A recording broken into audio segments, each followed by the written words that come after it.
Sambil tetap bangkit berdiri, kita akan berdoa, mohon pimpinan berkat Tuhan. Mari kita berdoa untuk firman Tuhan. Bapa dalam surga, kami bersyukur karena Tuhan terus memimpin, menyertai, berjalan bersama-sama dengan kami, menuntun langkah-langkah kami di tengah-tengah situasi apapun sampai hari ini. Di hari perhentian, kami diberikan kesempatan boleh beribadah kepadamu. Kiranya Engkau berfirman, nyatakan isi hatimu melalui hamba-Mu, melalui mimbar ini, sehingga setiap kami boleh dikuatkan, dikenyangkan oleh firman-Mu, dan menerima anugerah melalui ibadah pada pagi hari ini. Kami serahkan pemberitaan firman Tuhan di dalam nama Tuhan kami, Yesus Kristus. Amin. Silakan duduk Bapak Ibu Saudara. Pertama bersyukur pada Tuhan buat Tuhan yang sudah menolong selama perjalanan saya dengan anak-anak. Tuhan sudah memimpin selama saya tidak ada di gereja Tuhan di tempat ini. Semua karena anugerah dan kebaikan Tuhan. Sehingga hari ini dengan kesehatan, dengan kekuatan yang dari Tuhan melalui doa-doa saudara-saudara semua jemaat Tuhan di GKRI Kelapa Gading, saya bisa kembali pada saat ini.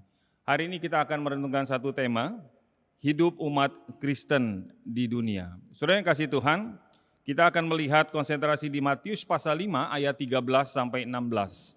Sebelum memulai melihat teks ini, saya mau memulai dengan harapan orang-orang yang ada di dalam dunia. Kita semua berharap agar dunia ini menjadi semakin hari semakin baik. Tidak ada yang berharap semakin hari dunia semakin memburuk. Namun kenyataannya saudara, kalau kita mau jujur, setelah manusia jatuh dalam dosa, maka dunia ini dengan segala yang ada di dalamnya mengalami begitu banyak kerusakan, termasuk orang-orang yang hidup di dalamnya. Dalam minggu-minggu terakhir ini kalau saudara membaca berita, khususnya apa yang terjadi di Afghanistan dengan Taliban yang berkuasa setelah 20 tahun yang lalu sekarang berkuasa lagi, kita membaca banyak berita yang mengenaskan tentang apa yang terjadi dengan kaum wanita, perempuan yang ada di Afghanistan. Saya membaca beberapa artikel di dalam berita, bagaimana kaum wanita khususnya begitu gelisah. Mengapa gelisah? Mereka begitu khawatir tentang nasib masa depan mereka. Karena orang-orang yang memerintah sekarang tidak memperbolehkan untuk wanita bekerja. Wanita harus di rumah. Kalau mau bekerja pun bekerja di tempat umum, yaitu di WC, di toilet perempuan. Jadi toilet perempuan, di mana laki-laki tidak bisa bekerja, di sanalah perempuan boleh bekerja. Di perbankan, di perusahaan, saya membaca ada pramugari yang begitu mengungkapkan kegelisahan, kesedihan mereka ketika tidak lagi bisa bekerja sebagai seorang pramugari. Mereka harus tinggal di rumah saja. Dan kalau keluar semua harus ditutup dari kepala sampai ke kaki. Kalau saya memperhatikan apa yang terjadi dengan situasi dunia, dan kalau saudara membaca berita-berita yang ada, tentunya ini merupakan bukan kemajuan tapi kemunduran kalau kita memperhatikan ketika Yesus Kristus 2000 tahun yang lalu.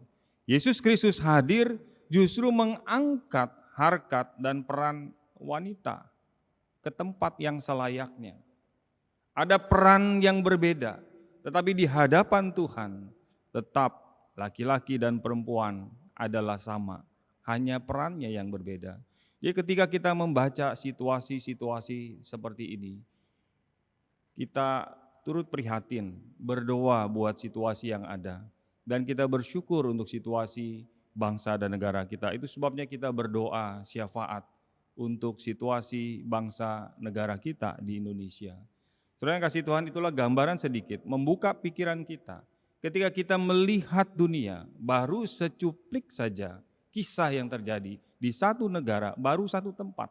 Belum tempat-tempat yang lain di seluruh dunia.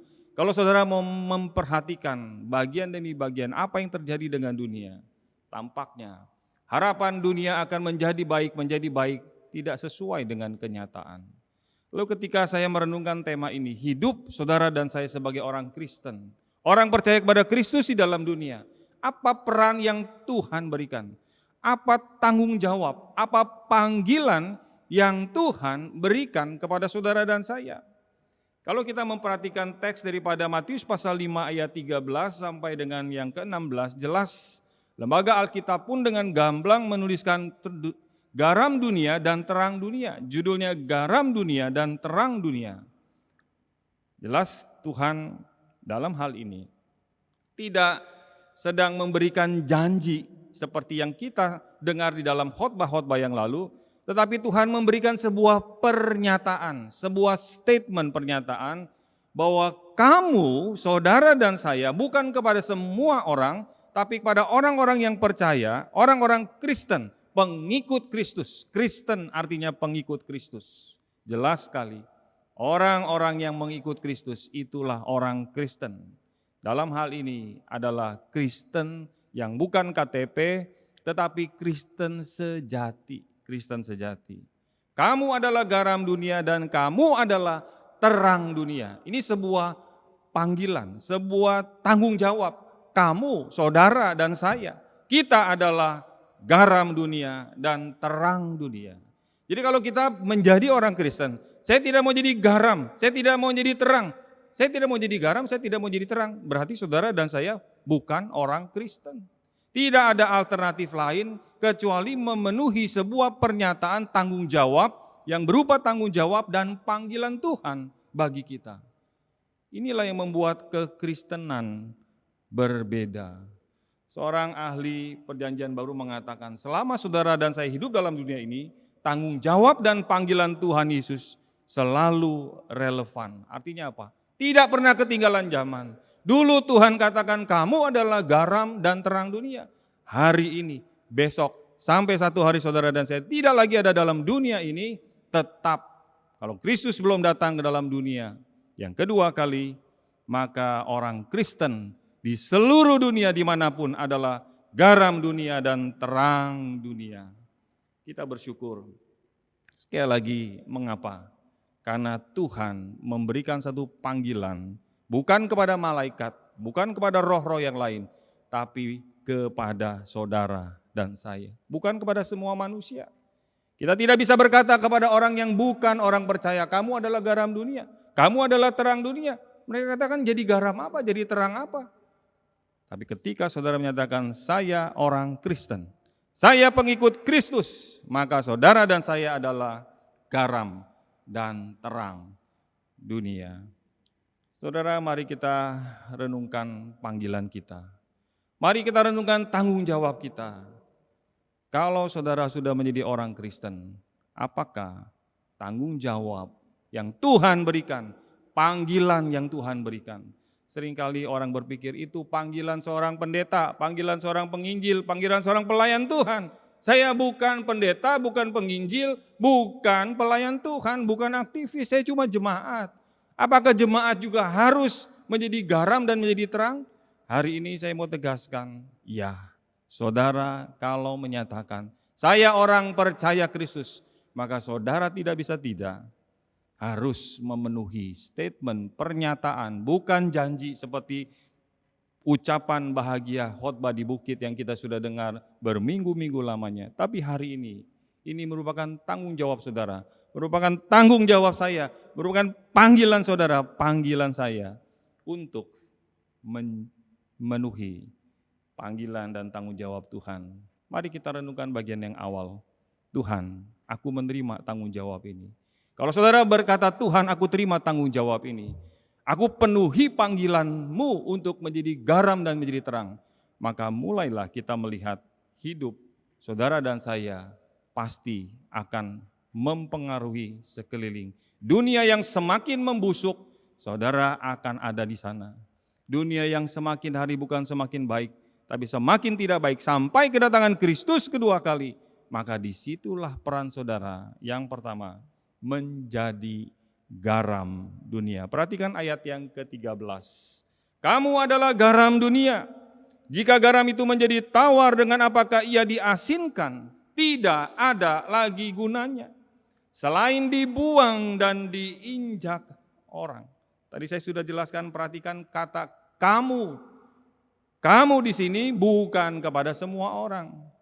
Tadi sudah saya jelaskan, namun khusus kepada orang yang percaya kepada Kristus. Orang Kristen, pengikut Kristus. Tidak ada alasan saya bukan seorang pelayan Tuhan. Selama saudara percaya kepada Kristus yang sungguh-sungguh telah menebus hidup saudara, kita menjadi milik Dia. Kapanpun saya mati, saya pasti masuk surga berjumpa dengan Tuhan. Itulah Kristen yang sejati. Karena kita milik Tuhan dan Tuhan milik kita. Saudara, mengapa garam? Mengapa Tuhan Yesus memberikan metafora lambang garam? Garam, kita tahu masing-masing kita di rumah, ibu-ibu khususnya, juga bapak-bapak, tahu bahwa garam ini pasti ada di rumah kita. Ciri khasnya adalah rasa asinnya, rasa asin yang menjadi ciri khas garam. Garam disebut dalam bahasa kimianya itu natrium klorida atau sodium klorida, sama saja itu. Menurut ahli, di Laut Mati, di Palestina sana, di Laut Mati, merupakan sumber garam bagi rakyat Palestina saat itu. Tetapi, tadi kita membaca statement menjadi tawar. Tetapi garam dari wilayah Laut Mati umumnya bisa terkontaminasi, artinya tercemar dengan berbagai mineral lainnya. Maka campuran ini tidak bisa menghasilkan garam yang baik dan hanya substansi yang tidak berasa. Ini yang menyebabkan menjadi tawar. Demikian juga saya tulis di sana, seorang ahli namanya Brunner, F.D. Brunner berkata, sementara orang Kristen tidak ditantang menjadi asin. Keasinan mereka merupakan pemberian. Jadi rasa asin yang ada pada garam merupakan pemberian, bukan pada garam sendiri. Tuhan pencipta memberikan rasa asin itu. Demikian juga ketika kita menerapkan dalam diri kita, rasa asin, garam, metafora lambang yang ada dalam diri saya, yang ada dalam diri saudara, merupakan pemberian. Sekarang persoalannya adalah, setelah Tuhan memberikan rasa asin kepada saudara dan saya, bagaimana kita berkewajiban, tanggung jawab kita mempertahankan supaya kekristenan kita tetap asin, artinya tetap memberikan pengaruh. Nanti kita akan melihat pengaruh-pengaruh apa yang Tuhan maksudkan ketika kamu jadi garam, ketika kamu jadi garam dunia. Mereka ditantang untuk menjadi orang Kristen yang sejati. Nah, ini persoalan, menjadi orang Kristen yang sejati. Berarti ada orang Kristen yang tidak sejati. Ada yang asli, orisinil, tapi ada juga yang KW1, KW2, KW3, dan ada yang palsu. Kalau saudara memperhatikan di kitab Wahyu, di sana ada dari ketujuh gereja, salah satu gereja adalah gereja Tiatira.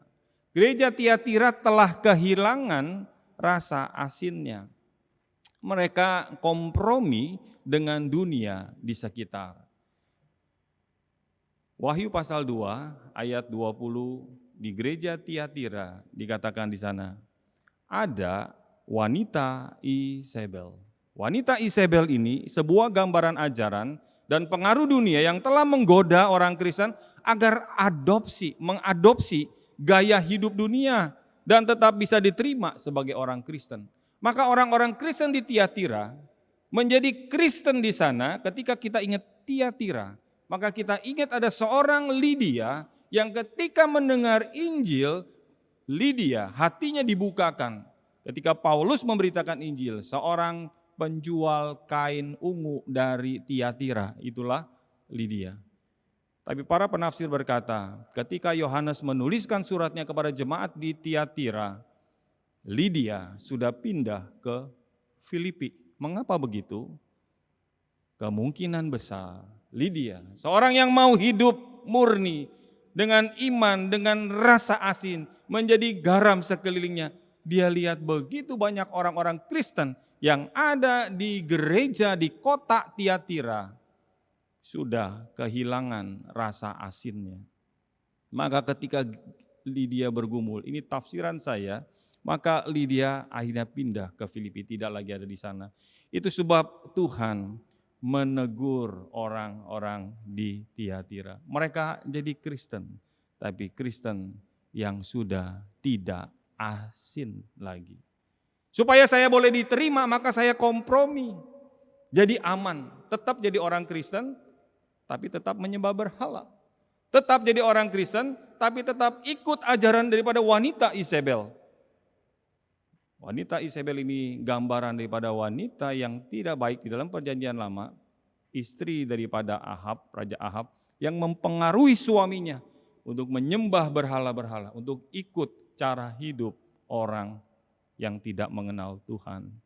Kalau dalam konteks gereja mula-mula, gereja di 7 gereja itu, maka mereka dipengaruhi, digoda. Sudahlah, kamu Kristen ya Kristen, gak apa-apa. Tapi ketika kamu ada di sini, kamu tetap ikuti dalam urusan kita. Gak ada masalah, kamu nanti boleh ke gereja. Tapi ketika kamu di sini, kamu harus nyembah berhala. Gak ada masalah kamu hidup dengan istrimu, tetapi kamu ketika ada di sini, kami sediakan wanita-wanita pelacur yang disiapkan di dalam penyembahan-penyembahan pada waktu itu. Dan kamu silakan berhubungan badan dengan orang, dengan pria, dengan wanita yang bukan pasangan hidup. Enggak apa-apa. Itulah yang terjadi dengan orang-orang Kristen yang ada di Tiatira. Saya sedang membahas dari satu gereja, dari mulai gereja Efesus sampai gereja Laodikia. Saya coba keliling dalam waktu 4-5 hari, dari Efesus, nanti ke Pergamus, ke Tiatira, ke Smyrna, dan semua gereja sampai Philadelphia, ke Laodikia, ada 7 gereja di sana. Dan saya melihat bagaimana kondisi peninggalan arkeologi, bukti-bukti sejarah benar-benar eksis. Jadi Alkitab ini bukan isapan jempol belaka, tapi Alkitab merupakan fakta sejarah juga di mana Allah berkarya dalam dunia. Saudara bersyukur kepada Tuhan kalau kita menjadi orang Kristen, ada sebuah panggilan, ada sebuah tanggung jawab, dan panggilan yang pertama ini, jadilah asin seperti garam. Leon Morris menjelaskan garam mengandung sodium klorida, natrium klorida, sodium klorida, itu sama saja yang tidak bisa kehilangan rasa asinnya. Jadi persoalan ketika Tuhan Yesus berkata, kalau garam menjadi tawar. Saya bergumul dan saya yakin saudara yang dari sekolah minggu sudah jadi orang Kristen pasti sudah sering baca ayat ini. Tapi tidak banyak di antara kita yang merenungkan, bahkan hamba Tuhan pun merenungkan apakah garam bisa menjadi tawar. Maka saya coba mencari tahu beberapa sumber. Menjadi tawar kemungkinannya menurut Morris adalah kondisi garam di Palestina yang tidak murni itu, yang sudah tercemar, terkontaminasi dengan mineral lainnya yang bukan sodium klorida, yang menghilangkan rasa asin itu. Maka dari itu bisa menjadi tawar. Baru kita ngerti. Oh ternyata ketika garam ini bercampur yang harusnya isinya adalah sodium klorida, campur dengan mineral-mineral yang lainnya, maka garam yang isinya sodium klorida ini bercampur, maka dia menjadi tercemar, menjadi tawar. Yang tawar itu bukan garamnya, bukan sodium kloridanya, tapi unsur-unsur yang lain. Ketika bercampur, baru saya ngerti. Ketika melihat konteks Tiatira, baru saya ngerti. Oh Tuhan, benar. Kalau orang Kristen, dia campur dengan orang-orang non-Kristen. Orang percaya campur dengan orang tidak percaya, maka ketika bercampur, ketika saudara tidak menunjukkan jati dirimu, jati diri saya menjadi orang Kristen, maka kita akan berbaur. Kalau kita berbaur, kita akan menjadi seperti orang Kristen di Tiatira. Tidak lagi ada rasa asin, kompromi, sudahlah. Jadi orang Kristen jangan suci-suci amat. Enggak perlu, kamu kan bukan pendeta, kamu kan penginjil, bukan hamba Tuhan, enggak apa-apa kita orang Kristen, campur-campur enggak apa-apa. Saudara yang kasih Tuhan, hati-hati. Kalau garam tidak lagi asin, tapi menjadi tawar, maka tadi kita sudah membaca, tidak ada lagi gunanya. Selain apa? Dibuang, diinjak. Saudara mau punya garam di rumah, di dapur, tapi tidak asin? Pasti kita tidak mau. Seorang teolog hamba Tuhan lainnya di dalam tafsiran kitab Matius, D.A. Carson berkata, ternyata tawar tadi dalam bahasa Yunani pakai kata moraino. Moraino ini artinya apa? To be foolish, menjadi bodoh. Jadi kata tawar dalam bahasa asli Yunaninya artinya to be foolish, menjadi bodoh. Bukan tawar literally tawar, tapi tawar yang arti sesungguhnya pakai kata moraino. Artinya menjadi bodoh. Lalu Carson berkata, kebodohan bisa menjadi sebuah ketawaran karena ketiadaan garam. Kenapa dikaitkan dengan to be foolish, menjadi bodoh? Karena orang yang bodoh itu menurut Carson bisa menjadi sebuah ketawaran. Maka orang percaya dalam murid Yesus yang telah kehilangan rasa asinnya menjadi tawar, sedang membodohkan diri mereka sendiri.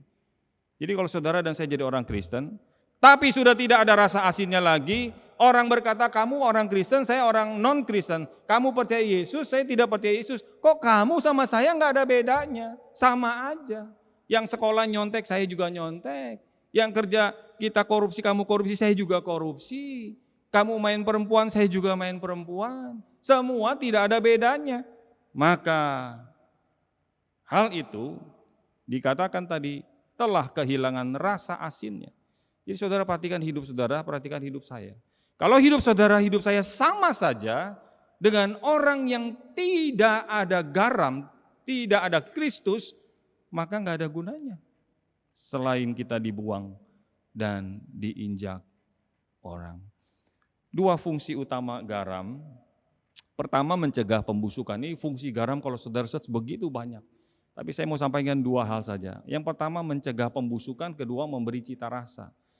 Pembusukan bisa terjadi kalau saya pergi ke dokter gigi, ketika gigi saya ditambal atau dicabut, maka seringkali bisa bengkak, bisa apa, karena ada kuman dan sebagainya. Maka dokter gigi menganjurkan ketika saya ada alergi, ketika kasih minum obat, lalu muka saya mulai berubah nih, ada gatal-gatal dan sebagainya. Terjadi pembengkakan. Maka ketika saya telepon ke dokter gigi itu, dok, kenapa setelah minum obat yang dokter kasih, antibiotik, itu jadi masalah nih dengan alergi saya. Oh, berarti Bapak alergi. Terus gimana? Begini aja, Bapak ambil air hangat, lalu masukkan setengah sendok teh garam, lalu buat larutan garam.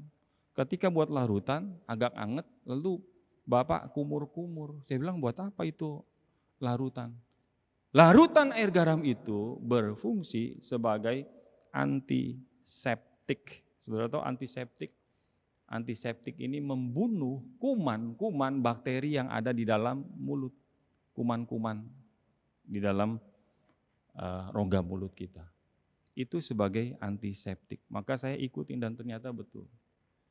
Dan kalau saudara ada bengkak, ada apa, untuk menghilangkan rasa sakit karena kuman, karena bakteri, karena sisa-sisa makanan itu bersembunyilah kuman-kuman, maka air garam tadi, larutan garam akan mengatasi untuk membunuh kuman, bakteri-bakteri jahat yang ada di dalam mulut kita. Luar biasa. Ini baru sekelumit fungsi garam. Jadi kalau saudara sebagai garam, ketika melihat terjadi pembusukan, kerusakan, akibat dosa di lingkungan kerja, di rumah tangga kita, dimanapun, di tengah-tengah masyarakat, maka ketika saudara hadir di situ, saudara bisa menjadi berkat. Saudaralah garam dunia.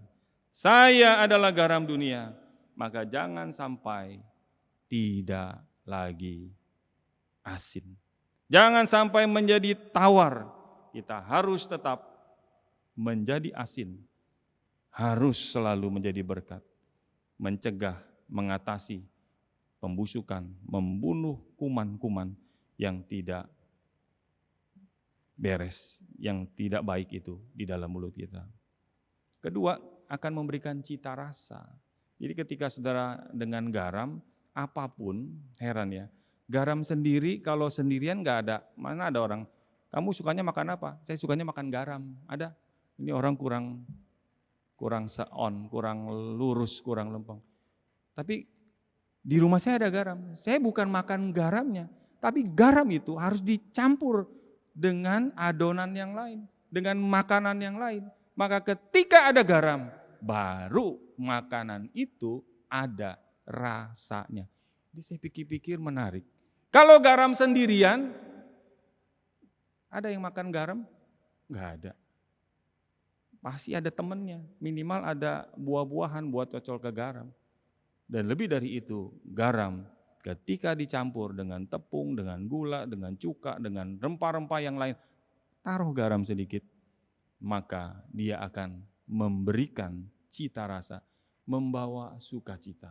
Saya yakin kehadiran orang Kristen dimanapun, tidak bisa tidak, dia pasti membawa cita rasa, menjadi saluran berkat, di mana Tuhan tempatkan dia. Kecuali tempat itu memang tidak mau lagi Tuhan, maka Tuhan akan pindahkan kaki Dian. Ini yang pertama, kita melihat soal panggilan tanggung jawab kita menjadi garam. Harap menjadi jelas.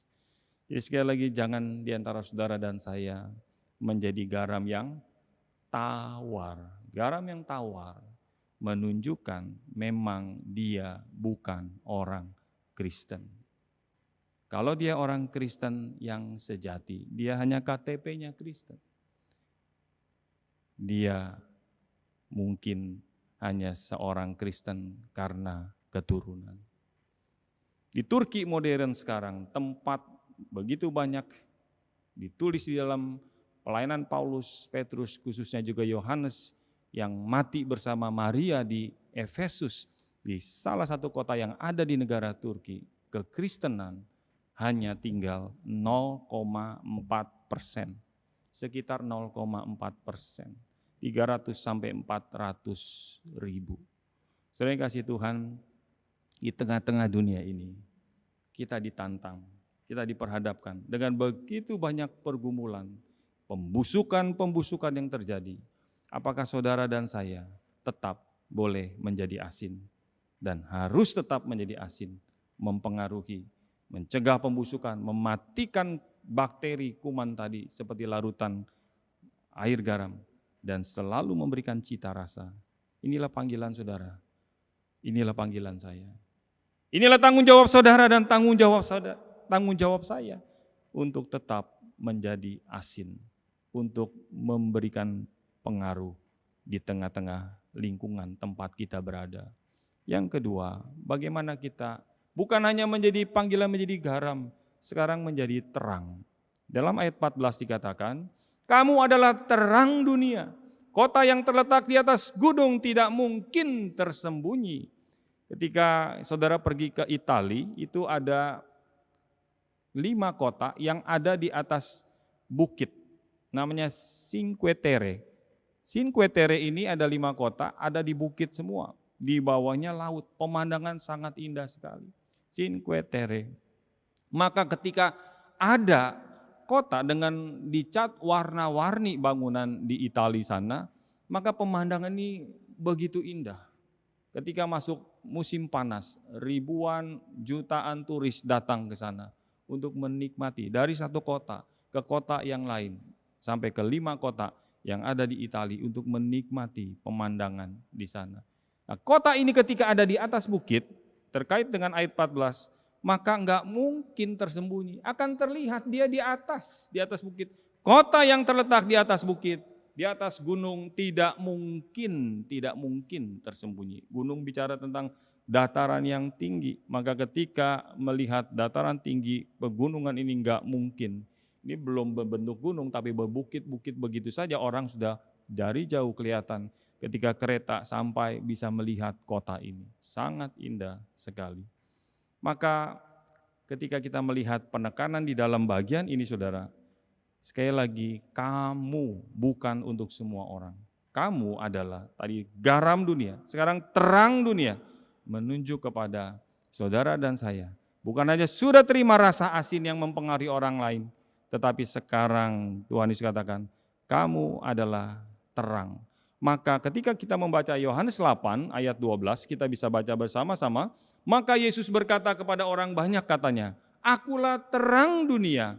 Barang siapa mengikut aku, ia tidak akan berjalan dalam kegelapan, melainkan ia akan mempunyai apa? Terang hidup. Kalau saudara berjalan di dalam kegelapan, berarti kita belum memiliki terang. Berarti kita belum menjadi pengikut Kristus. Tetapi kalau saudara sudah menjadi orang Kristen yang sejati mengikut Kristus, maka saudara dan saya tidak akan berjalan dalam kegelapan. Kita enggak suka. Kita sukanya berjalan dalam terang. Karena apa? Karena dia sudah punya terang hidup. Sehingga Efesus 5 ayat 8 Paulus berkata, memang dahulu kamu adalah kegelapan. Siapa saudara dan saya? Kita orang yang berdosa, kita orang yang melawan Tuhan. Kita orang yang munafik, kadang kelihatan supaya baik, tapi di belakang kita penuh dengan tulang belulang seperti kuburan yang Tuhan katakan kepada orang Farisi. Itu sebab Paulus ketika tulis kepada orang-orang di kota Efesus, memang dahulu kamu adalah kegelapan, tetapi sekarang kamu adalah terang di dalam Tuhan. Sebab itu hiduplah sebagai anak-anak terang, karena terang hanya berbuahkan kebaikan, keadilan, dan kebenaran. Maka terang ketika ada dalam diri kita nggak ada opsi lain. Tuhan, saya nggak maulah berbuah kebaikan. Saya mau berbuahnya kejahatan, nggak bisa. Karena kalau ada terang pasti kebaikan. Kalau ada terang kedua maka ada keadilan. Kalau ada terang maka ada kebenaran. Kebaikan, keadilan, kebenaran. Ada dalam hidup saudara, ada dalam hidup saya. Kenapa? Karena terang dunia, Yesus Kristus, ada di dalam hidup saya, ada di dalam hidup saudara.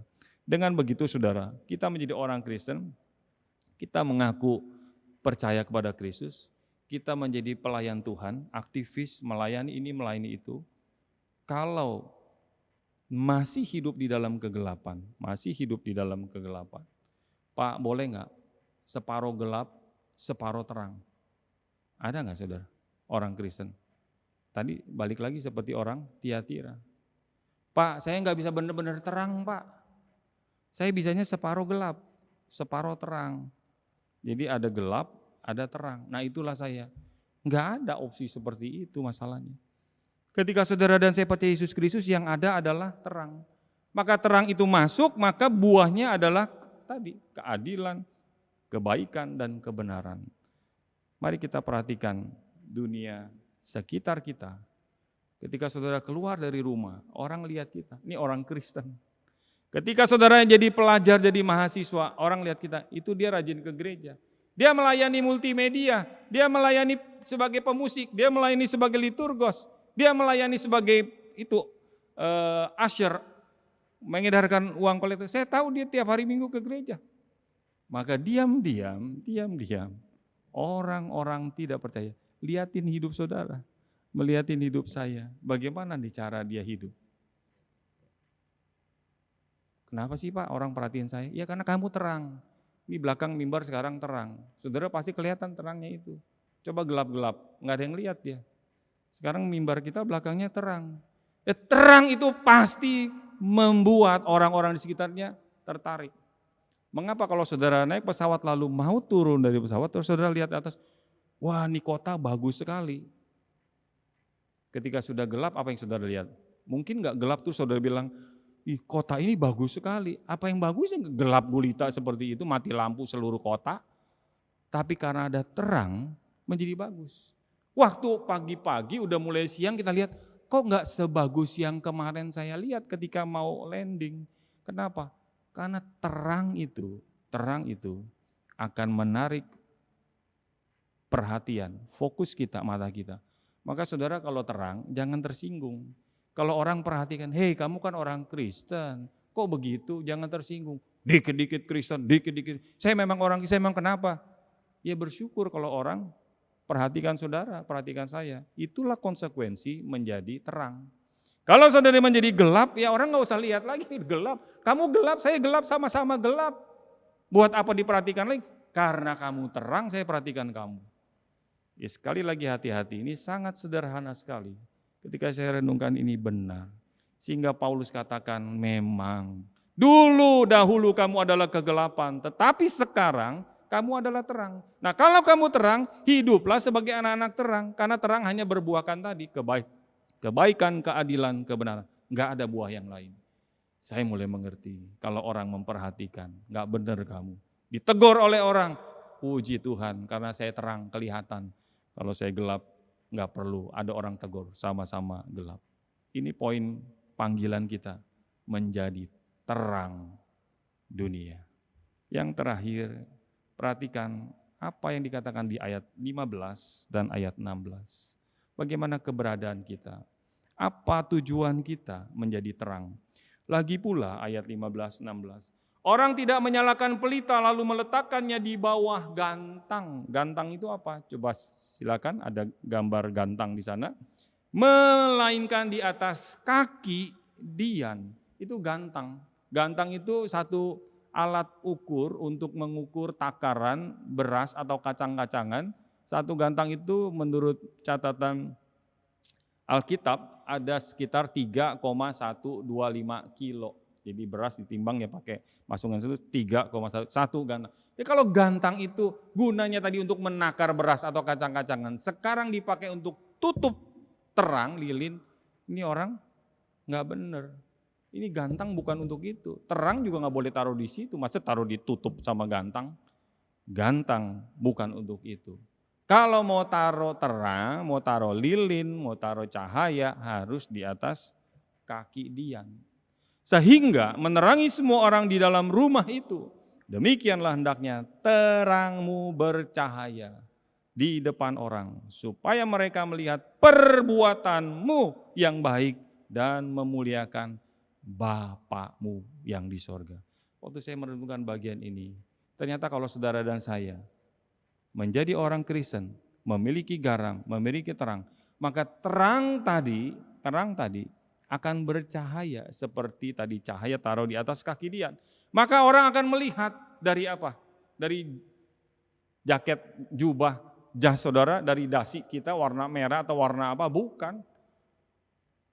Bukan dari itu. Tapi dari Tuhan Yesus katakan, mereka, orang sekitarmu melihat apa? Perbuatanmu. Perbuatan yang apa? Yang baik. Perbuatan saudara dan saya akan dilihat oleh orang. Sangat sederhana. Mulailah dari lingkungan yang paling kecil di rumah kita. Ketika suami yang belum percaya Tuhan melihat istrinya, ketika istri yang belum percaya melihat suaminya, perbuatanmu berbeda dengan suami, dengan istri yang belum kenal Tuhan. Ada apa dengan kamu? Perbuatanmu yang baik memuliakan siapa? Memuliakan keluarga kita? Bukan. Apalagi memuliakan diri sendiri. Karena kan zamannya narsis, orang semua selfie, foto supaya kelihatan saya lagi begini, saya lagi begitu. Ada orang kita tahu di artis-artis negara tertentu di Korea misalkan, bisa stres, bisa bunuh diri. Karena ada followernya mungkin yang menghujat dia, ngomongin dia, ini itu, nggak tahan dia.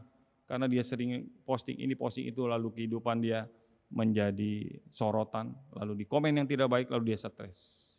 Saudara kasih Tuhan, semua yang kita perbuat, perbuatan baik kita, bukan untuk memuliakan diri. Kalau kita memuliakan diri, nggak cocok. Alkitab bilang memuliakan Bapa.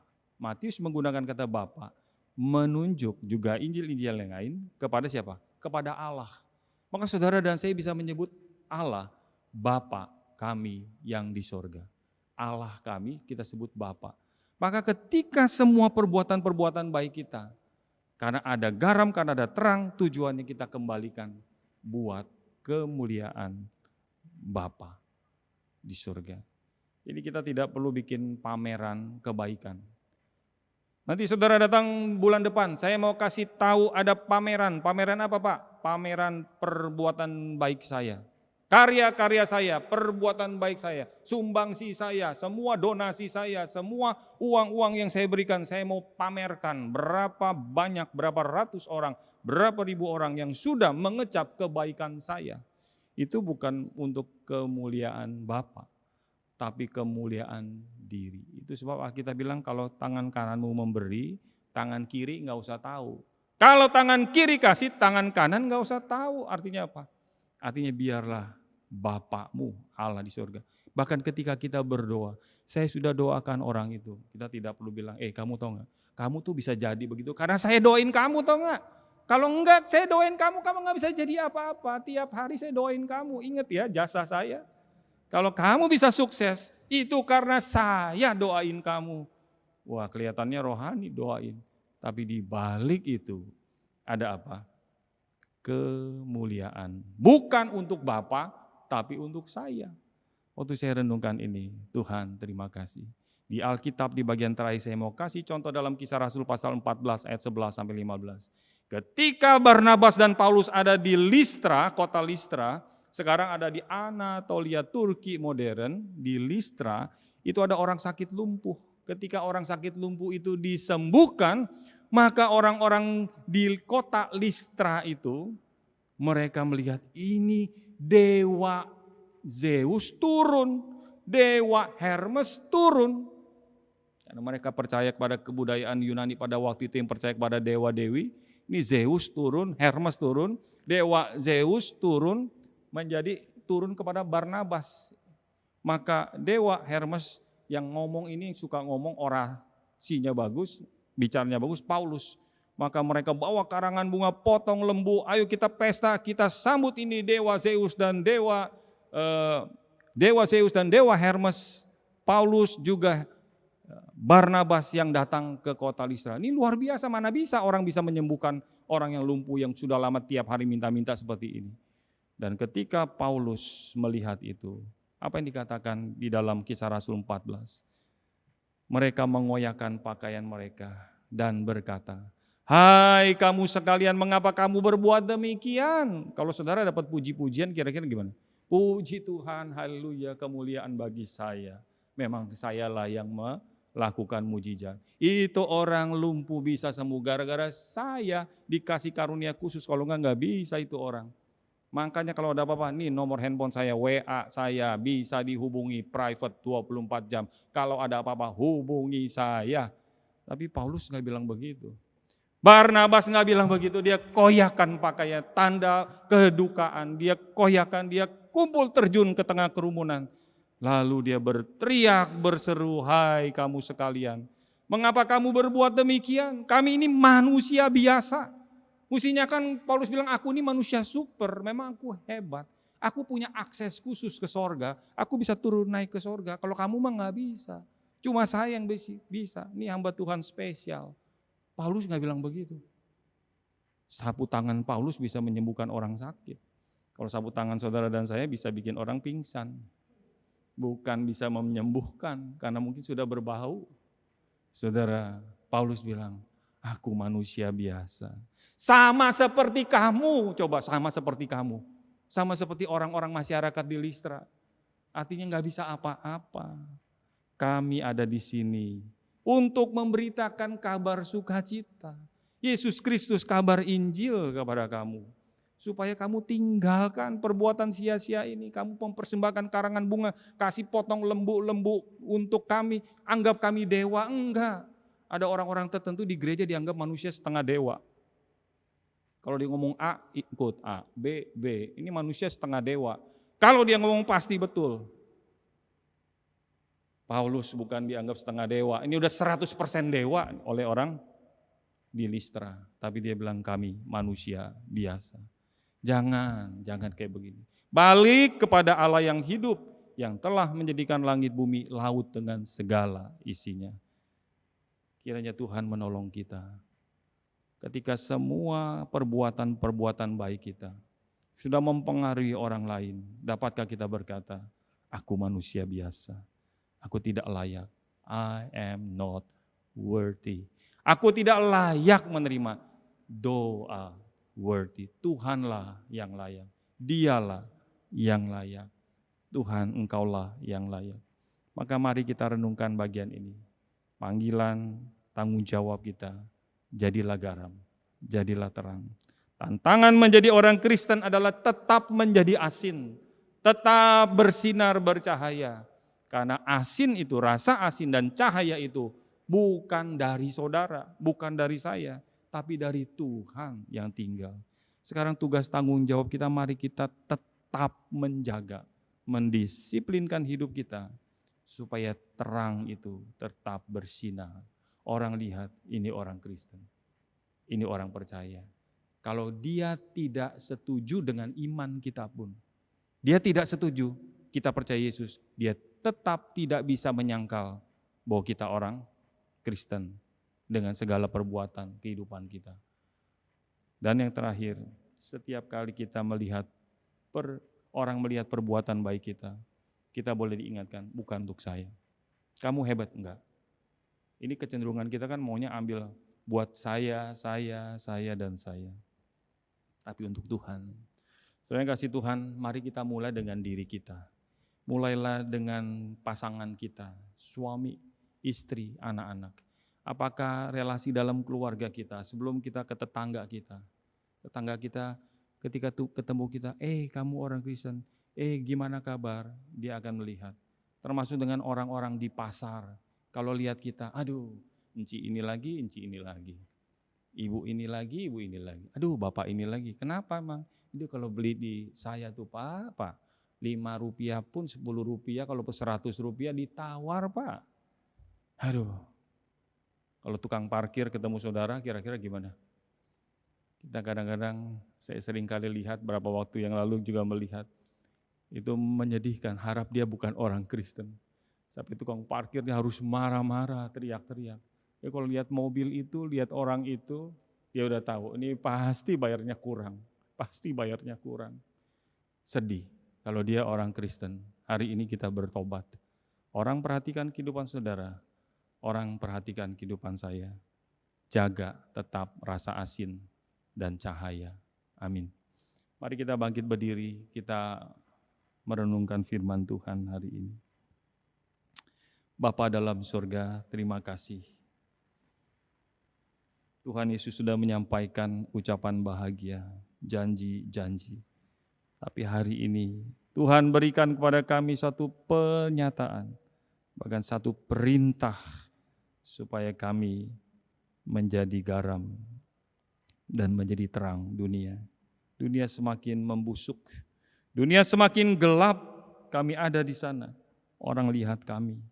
Tuhan, biar kami tidak munafik, tapi kami boleh belajar berjalan, memohon pertolongan Tuhan. Dan akhirnya mengembalikan semua apa yang kami sudah perbuat sepanjang hidup kami. Bukan untuk diri kami, bukan untuk keluarga kami, tapi untuk kemuliaan Bapa, kemuliaan Allah sendiri. Terima kasih Tuhan, terima kasih. Bawa kami kepada pertobatan yang sejati. Kalau selama ini kami salah melangkah, kami salah memahami Tuhan, kami salah bertindak, bertutur kata, berbuat, hari ini biar firman-Mu menegur, mengoreksi, memperbaiki kelakuan kami, mendidik kami di dalam kebenaran. Dan akhirnya kami semakin bersukacita. Apa artinya menjadi orang Kristen? Apa artinya menjadi garam dunia dan menjadi terang dunia? Dan bagaimana kami hidup di dunia ini. Terima kasih buat firman-Mu pada hari ini. Demi Kristus kami berdoa dan mengucap syukur. Amin.